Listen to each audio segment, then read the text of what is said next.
How does a bill become a law? And I want to maybe ask Pamela if you'd be willing to start us off today with that, answer that question. How does a bill become a law? A bill is basically a piece of legislation, an idea that is introduced by either a federal or provincial representative, elected representative. In this case, because the criminal law is a federal law, it was a bill introduced at the federal level by an MP. More commonly, bills are introduced by members of the government, and those become government bills, and they pass more easily. They go through the same process, but they pass more easily because they've got the full weight of the government in power behind them. They've got the resources of that government. And where there's a majority government, unless a member of that government votes against its own party's bill, the bill is going to pass.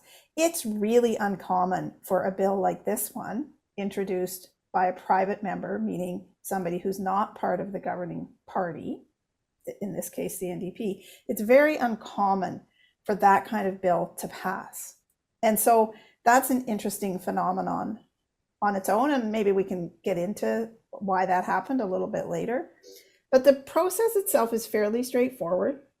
The person who wants to make the change or make a new law or whatever it might be writes a bill with the help of their staff, hopefully also after consulting with stakeholders in various communities who might have something to add. They introduce it to the House of Commons. It has what's called first reading. That's a fairly mechanical process, in my opinion. Most bills make it through first reading. It then goes to second reading, where there is substantive debate and discussion by MPs from all of the parties. Whoever wants to talk about it can talk about it.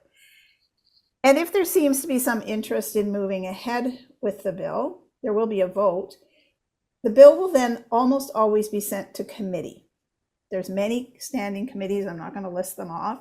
This one went to the Standing Committee on Justice and Human Rights. That committee is made up of MPs from all parties that are represented in the House of Commons.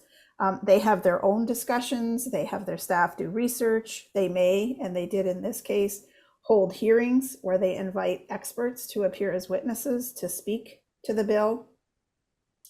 Here's where this bill was quite different from most other bills as well. After those hearings, the bill underwent a total rewrite. So Bill C-332, as it was passed in June by the House of Commons, looks almost entirely different from the bill that was debated at second reading and the bill that many of us made submissions about to the Standing Committee. So that's the first part of the process. First reading, second reading, third reading, then it passes to the Senate, where the Senate replicates that process. First reading, second reading, third reading. At second reading, it can go to committee. Just like with the House of Commons, that committee can hold hearings, they can do their own research.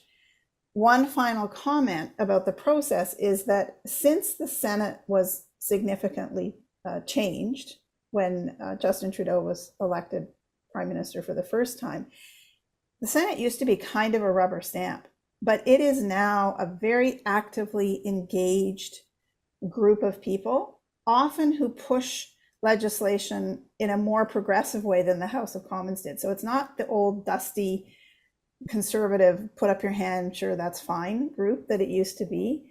Issues, including bills, get really thoroughly debated at the Senate. And sometimes the Senate comes back to the House of Commons and says, you didn't go far enough, we want you to do this. So it goes through those three readings. The Senate reports back to the House of Commons. If everybody's in accord, then the bill becomes legislation.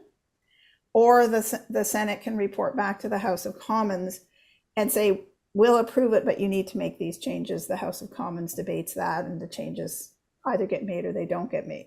So any kind of constitutional expert would say that I really gave a glib overview of how this happens. But I think in terms of just understanding the basics of how you go from somebody has an idea through to a new law, I think I've hit most of the main points.